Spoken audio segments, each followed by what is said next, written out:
Здравейте! Днес с колегите искаме да ви покажем как изглежда една напълно оборудвана стая за формулиране и забъркване на мастила и накратко да ви разкажем за целият процес, през който трябва да минете, за да постигнете една висококачествена и точна формула на цвят.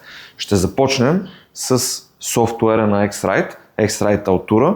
С него ние създаваме точни формули на база цветове, които сме измерили и които сваляме от дигиталните библиотеки на Pantone, за да постигнем формула, която отговаря на нашето желание да постигнем даден цвят при конкретни печатни условия. Това ще ви го покажем после в повече детайли. След това ще ви покажем как тази формула, която сме направили и сме формулирали, ще отпечатаме на един от тези два първопечатни уреда. Това е IGTF1 за Flexo, а това е IGT-CG1 за Offset. Идеята е да направим пробен отпечатък, който отговаря на технологията на печат на машината, на която смятаме да използваме това мастило, за да видим дали формулата е точна и ако трябва естествено да направим някои корекции, както и да видим при кой пренос получаваме най-точния цвят спрямо нашето задание. Когато сме направили пробния отпечатък, ще се върнем тук, за да го измерим с спектрофотометъра X-Rite Exact 2, който се свързва с софтуера Altura, така че да видим този отпечатък колко близко е до нашата цел и съответно Altura ще ни предложи, ако има нужда, да направим корекция и какво да добавим към формата, за да направим отклонението още по-малко. Ако има нужда, ще направим корекцията, то ще завъртим този процес още един път и финално ще свършим тук, показвайки ви електронната везна и софтуера на GSC Ink Dispensing Solutions, които имат цялостно решение за вече забъркване на готовите формули от X-Rite. Те се експортират към софтуера на GSC, така че да може оператора да ги смеси с много голяма точност, знаейки предварително точно какво трябва да прави. Сега сме седнали пред софтуера на X-Rite за формулиране на цветове X-Rite Altura и бих искал съвсем накратко да ви покажа какво представлява той и какви са неговите основни функции. Това, както ще видите, софтуерът е изключително прост. С него се работи просто с няколко клика. Логиката му на работа е построена от ляво надясно. В най-лявата част си избираме цветовете, които искаме да постигнем, като може да ги изберем по всякакъв начин, чрез дигитален файл, да измерим клиентска мостра, може да ни ги дадат в някакво измерване, може да ги зададем от дигитална пантонска библиотека, така че абсолютно всякакъв начин можем да използваме. Във втората част дефинираме как ще печатаме този цвят, на каква технология, на какъв материал и с какви базови мастила. Тук конкретно се използват мастилата на Янеке, така че те са дефинирани в софтуера. И единственото нещо, което аз трябва да направя, избирайки тези базови стойности, е да натисна Formulate и софтуера сам ще направи формули, които ще ми предложи, които съответстват на моето задание, какъв цвят искам да получа. Тук може да видите различните формули, като софтуера ми дава директно, мога да си избера формула на база на това, според софтуера, колко близко е тази формула до моята цел при тези печатни условия. Ето тук виждам една формула с делта 1,20, мога да избера нея и в момента, в който избера, аз получавам както процентно, така и количествено точните съотношения на тези три цвята, от които е съставена тази формула, които трябва да смеся, така че да получа крайния си цвят. Ако имам нужда от по-голямо количество, няма нужда да изчислявам с калкулатора, мога просто да кажа, че имам нужда да речем от 500 грама. Процентите се запазват същите, но количеството автоматично се преизчисли, така че оператора да може веднага по най-лесния начин да започне да забърква, слагайки точно тези количества. Ако нямам някои от тези цветове на склад, мога или да го изключа от формулата, така че той изобщо да не се взима предвид, или просто да избера формула, която използва други базови цветове, веднага виждайки, нали, че тук все пак обаче жертвам малко по-голямо делта E. Това е накратко как се използва софтуера, изключително лесен и интуитивен, няма нужда да се превключват между различни екрани, всичко от което има нужда е на едно място и както видяхте имам възможността да си го размествам, да си го правя по-голямо, по-малко, така че изцяло както е удобно на всеки оператор да си подреди работния поток, това е в неговата свобода. Но видяхте, получихме една формула за по-малко от една минута с всичките обяснения, което означава, че един опитен оператор буквално за няколко секунди може да получи формула, с която да започне да забърква мастила. Следващата стъпка от процеса е да направим пробен отпечатък на мастилото, което формулирахме на софтуера X-Rite Altura, така че да видим дали тази формула, когато вече реално се отпечата, получаваме цвета, който искаме, с какво отклонение и да преценим дали искаме да го реформулираме или да го коригираме, така че да подобрим нашия резултат. В случая ще използваме флексомастило, което нашия колега Мартин вече ни е забъркал, така че да не трябва да губим време в това и ще използваме машината на IGT F1, която е флексопечатна машина и нейната цел е да симулира флексопечата на една реална флексопечатна машина. Тази тук е оборудвана с два анилокса. Всеки анилокс има по 4 преноса, така че тази специално можем да тестваме с 8 различни преноса, като избора на пренос може да стане по два начина. Един начин е да знаем на какъв анилок ще печатаме на печатната машина и съответно да изберем правилния пренос, или обратното, да видим с кой пренос получаваме най-добър цвят на това мастило и по този начин да изберем анилокса на печатната машина. Използването на машината е изключително лесно, буквално става с няколко клика. Имаме клише, имаме ракел, избираме си анилокса, който искаме да ползваме. В случая ще избера този. Поставя се ето тук.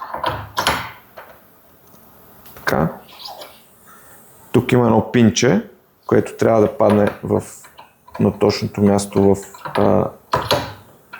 дупката, така че да се зацепи и ракела се пуска, така че да може да обира мастило. Абсолютно съвсем стандартен процес, който виждате и на печатната машина. Използвам на обикновена пипета, с която взимам от мастилото, което сме забъркали и го поставям на анилокса. Така. От тук отивам на Print, Start. Така. Анилокса се завъртя. Ще поставя още малко мастило тук, така че да може да се разнесе добре. Колегата ми е подготвил вече. Тук се слага материала, на който ще печатаме. Това е реалната медия, на която ще се печата в този случай. Тя се слага ето тук. Има си маркер, докъдето да стигне. Избирам Continue. В момента машината ще направи няколко оборота на анилокса, така че да разнесе хубаво мастилото, допира анилокса към печатното клише и практически имаме един готов отпечатък. Конкретно в случая се печата с UV мастила, така че следващата ни стъпка е да ги изсушим на машината за сушене. Изчаквам малко да се загрее лампата.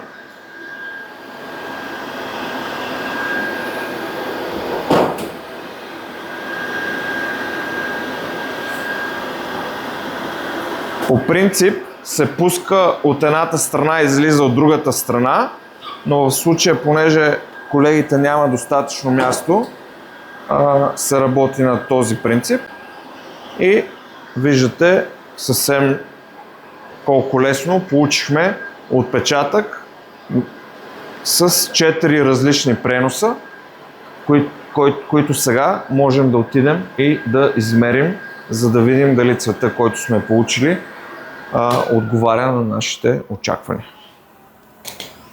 Сега сме се върнали при софтуера на X-Rite, X-Rite Altura, който сме свързали с спектрофотометъра на X-Rite Exact 2. Това е последното поколение спектрофотометър на фирмата, с всичко необходимо, за да правим качествени измервания. В случая сме го вързали към компютъра с кабел, но по принцип уредът има и Wi-Fi, така че може да се върже безжично. Когато сме свързали уреда с софтуера го управлява изцяло, така че оператора няма нужда да прави никакви настройки по уреда. Както казахме, имаме нашата рецепта, видяхте как я забъркахме и направихме пробен отпечатък, който сме си донесли тук. И сега следващата стъпка е да го измерим, за да видим как сме се справили и да изберем правилния пренос на анилоксите, с които ще печатаме. Избираме едно единствено бутонче Measure Trial, в който случай ми се отваря екрана за измерване.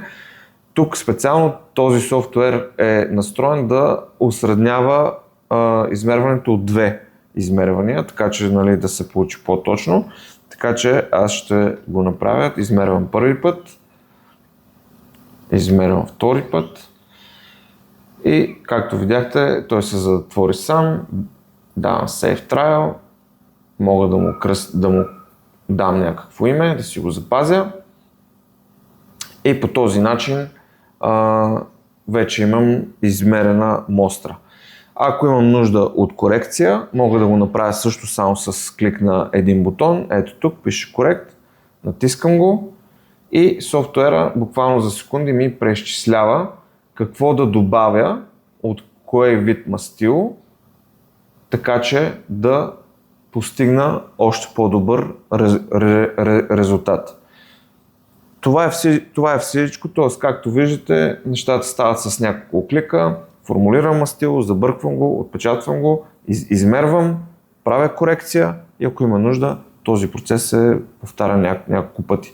Когато съм готов, финалната корекция я запазвам, казвам, че това е одобреният вече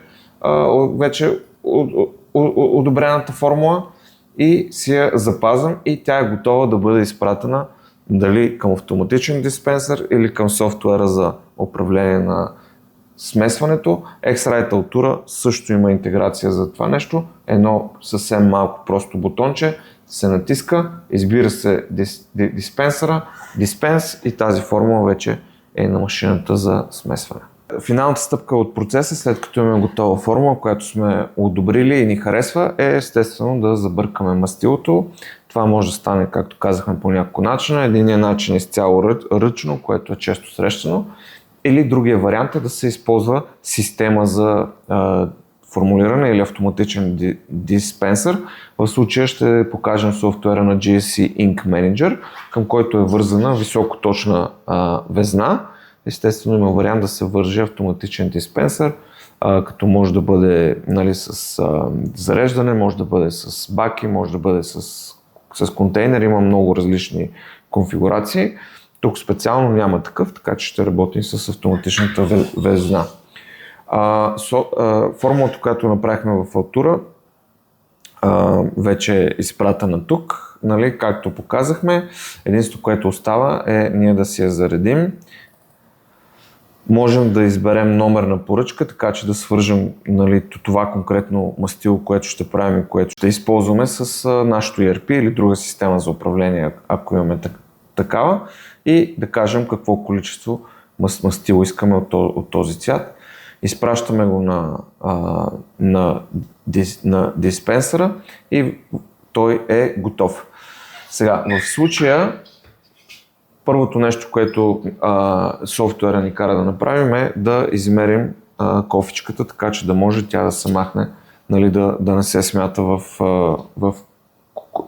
количеството. Слагаме на везната, казваме ОК и вече сме готови да слагаме мастило.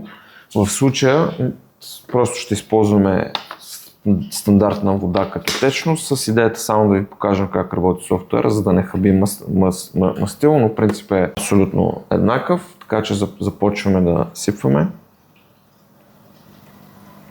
И виждате скалата как се движи. Тази скала ми помага да много точно да сипя точно такова количество, каквото е нужно за всеки отделен компонент.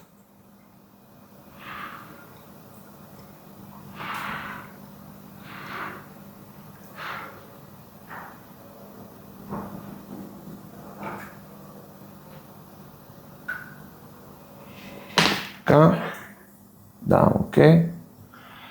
Съответно отивам на следващия компонент, съответно на следващия и така нататък, докато приключа целият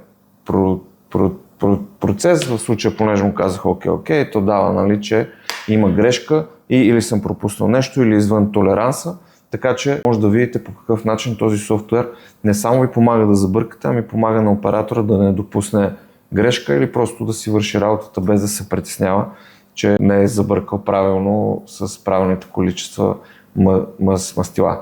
Накрая на този процес мога да си отпечатам етикет, който е предварително дефиниран в системата. В случая тук има черно-бял принтер, който ни позволява, имаме, както виждате, тук е номера на пантона, имаме количеството, имаме формулата, имаме всичко необходимо, включително и баркод, с който можем да проследим това мастило. В случая тук принтера, както казах, е черно-бял, може да бъде и цветен, така че ето тук в това квадратче да се отпечата. Той няма да бъде точният цвят, но поне ще бъде цвят, който ще ни помогне визуално да разпознаем какъв е пантона вътре. Това е много полезно за проследяване и вече ако по някаква причина трябва бързо да се формулира, да се прави пак, нали, да се сложи и съответно това си е направено за този размер кофички. Тези етикети изцяло могат да се конфигурират, как да изглеждат. Съответно системата позволява и контрол на мастилата, които се връщат от производството. Т.е. това мастило сега, като отиде на печат, ако има някакъв остатък от него, той може да се върне, да се измери, да му се напечата нов етикет, който вече, нали, ще съдържа същата информация с правилното количество, което е вътре, да се заведе на склад и, както казахме в началото, в бъдеще да го използваме отново като база, за да постигаме нови цветове, така че да намалим значително количеството мастила на склад. Това е всичко. Както виждате, софтуер е изключително лесен. Ако оператора, който забърква мастила, има няколко поръчки, те ще му се наредят тук една след друга и то единството, което трябва да прави, една след друга да ги отхвърля. Естествено, ако отзад има автоматичен диспенсър, вече тази поръчка просто се праща на автоматичния диспенсър и той сам прави тази дейност. Видяхте целият процес от начало до край и всички уреди и софтуери, които се използват в него. Всичко е изключително лесно, работи се по няколко клика, добре интегрирано, свързано едно с друго, така че и самото внедряване и обучение е сравнително лесно. Не се изисква изключително сложна предварителна подготовка. Хубавото на оборудването на една мастилна стая, че имате възможност или да инвестирате както тук в цялостно решение от край до край, или да го направите на части във времето, започвайки с софтуера за формулиране, добавяйки пробопечатна машина след това, добавяйки след това примерно везна или диспенсър. Така че това е един процес, който може също така да се планира на няколко стъпки, така че да бъде финансово по-лесен за реализация, но цялостният процес е лесен, работи се бързо, работи се ефективно. Ползите, които получавате, са неизмерими, както директно финансово, така и индиректно, доволни клиенти, постоянни цветове, предвидимост, Нали, тези неща, които в крайна сметка ви позиционират като един надежден доставчик, тази система и X-Rite Altura и всичко около нея е в центъра на това нещо и ви помага, за да го постигнете.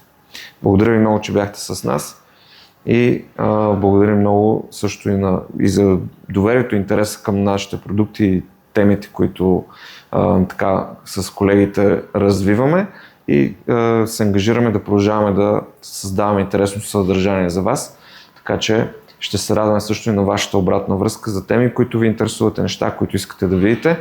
За нашите удоволствия да ги разработим и да създадем различни материали, които да са ви полезни.